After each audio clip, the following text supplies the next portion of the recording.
enchaîner avec Olivier, qui va présenter son atelier. Et puis je vais suivre, et je crois qu'il y a 2 autres personnes. Comme ce matin, l'idée c'est de vous donner une idée de la question que les différents intervenants se posent et ensuite se sentir la résonance en vous pour telle forme qui vont s'exprimer ensuite sous forme de groupe d'échange dans les ateliers, comme ça s'est passé ce matin. Est-ce qu'on peut mettre en marche le projecteur? Oui, je vois un mot de passe qui ne marche pas.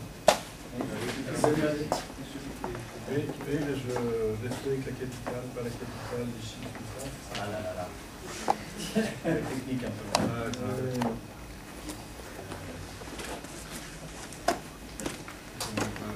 Le projecteur est en marche. Donc, le projecteur soit.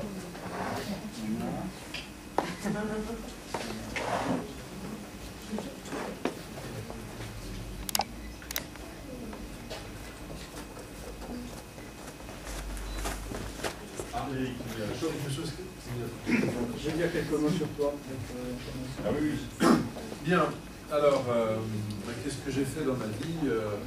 J'ai fait plein de choses. Je suis entré dans l'époque Internet aux alentours des années 97, 96, 97, à accompagner des projets e-commerce et à comprendre que pour les réaliser, il fallait plein de parties prenantes différentes qui n'avaient pas les mêmes cultures, pas les mêmes objectifs sur un sujet, des sites qui n'étaient pas vraiment définis. Et que ces réalités étaient un peu les mêmes finalement chez les clients que nous avions à l'époque, qui voulaient mettre en place des choses qu'ils ne maîtrisaient pas et qui nécessitaient que les acteurs, commerce, IT, RH, marketing, travaillent ensemble. Et j'en suis venu à mettre en place des méthodes de management de projet par communauté, de management collaboratif, au départ un peu sans savoir, et certains me faisant prendre conscience que j'étais en train de faire ça, j'étais creusé le sujet.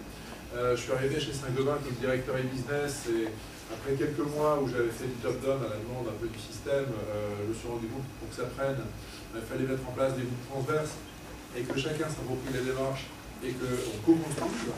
Et ça a très bien marché. Et j'en ai fait mon métier à partir de 2002 en créant en solo une aventure qui s'appelle Principaux. Aujourd'hui, on est 12 associés presque, peut-être même maintenant. On est 7 collaborateurs quasiment plein temps sur Paris, Lyon et avec une très très bonne représentation à San Francisco avec Alain qui nous a rejoint en 2010-2011. Voilà, donc les principaux de notre métier, c'est de développer le management collaboratif là où c'est utile, dans les organisations, là où ça permet d'être plus agile, plus innovant, plus efficient, de mieux vivre son organisation, de développer plus de sens et finalement de vivre mieux et de résoudre mieux les transitions que nous avons à vivre et notamment la transition énergétique. Et l'atelier dont je vais vous parler, c'est un atelier qui est lié à notre mutation industrielle, à la transition vers la 3e révolution industrielle qu'a théorisé Jérémy Rifkin tout au long de sa vie, notamment dans son dernier livre, qui touche effectivement au changement de modèle. Et son dernier livre, justement, c'est 1 tiers sur la transition énergétique, 2 tiers sur le changement de société, une société plus collaborative et des changements de mode de management. Et j'ai trouvé dans cette vision et ces écrits une traduction sur le tard, finalement, de ce qu'avait été le parcours de Principaux. Donc voilà le thème et la transition. Donc voilà, on cherche effectivement depuis une décennie à préparer ça, au départ sans avoir pris autant conscience qu'aujourd'hui. Et c'est avec ces réflexions que il y a 3 ans, Michel et moi, quand on s'est rencontrés, on s'est dit mais on parle de la même chose, moi depuis 10 ans, lui depuis 30 ans. Avec des pièces de puzzle différentes pour certaines et parfaitement les mêmes pour d'autres. Et voilà, effectivement, c'est ce jeu puzzle qui fait qu'il y a un moment où quand on est plusieurs, c'est pour ça que le collaboratif c'est super intéressant, c'est qu'on va très très vite. Et ce que je dis souvent à des chefs d'entreprise qui vivent leur collaboratif, c'est encore une lubie, ça non, je dis que collaboratif c'est rentable. On va beaucoup plus vite, les gens sont plus heureux, c'est plus pertinent, on met en place plus rapidement, on transforme plus vite. Donc voilà, la seule difficulté, c'est de culturellement s'y mettre. Et souvent, pour culturellement s'y mettre, il faut avoir un peu schématisé le modèle où on va. Et effectivement, le fait de se dire que l'enjeu n'est plus la transition technologique de la révolution industrielle ou énergétique, mais c'est la révolution managériale qui est derrière, ça devient vraiment un sujet très intéressant.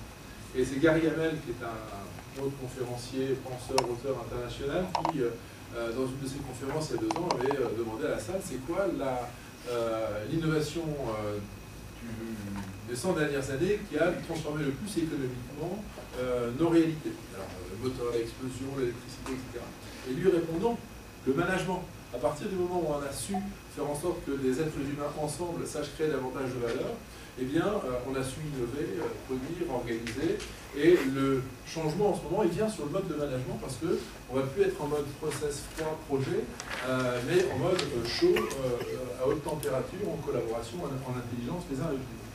Et donc, notre capacité à engager les mutations, c'est la question qu'on se pose, n'est-elle pas directement liée à la nature du modèle de management que nous développons, comme cela a été le cas dans les 2 précédentes révolutions. Donc c'est un peu ce qu'on va tenter dans l'atelier, c'est de regarder ce que dit notre ami Jérémy Rifkin à travers cette notion de 3e révolution industrielle, et de regarder un peu cette 3e révolution industrielle dans le regard des 2 autres, en disant finalement qu'est-ce qui a fondamentalement évolué. Bon, donc là, je ne vais pas vous faire du Alexandre Roger en moins bien,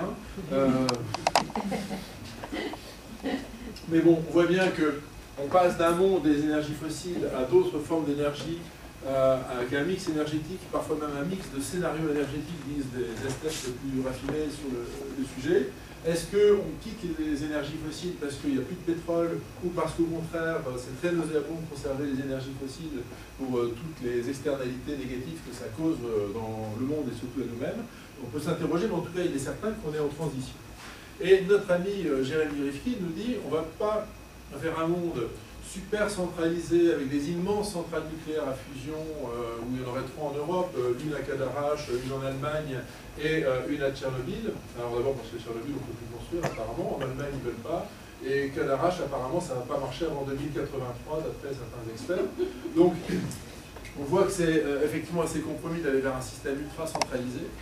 Et en fait, ce que nous propose Jérémy Rifkin, c'est un système décentralisé sur 5 piliers. D'abord 100% d'énergie renouvelable. Ensuite, l'idée d'avoir non pas 3 centrales en Europe, mais 190 millions de centrales, avec l'idée que chaque bâtiment finalement est une centrale à énergie positive, avec des panneaux, avec des pompes à chaleur, avec tout un tas de systèmes. Donc un bâtiment égale une mini-centrale électrique. 3, d'avoir résolu le problème du stockage de l'énergie, c'est un sujet.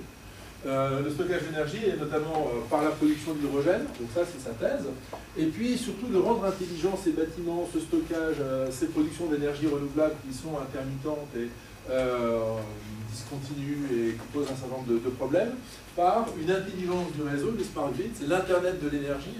L'internet, c'est l'information multidirectionnelle en réseau, on connaît ça depuis 15 ans, 20 ans maintenant.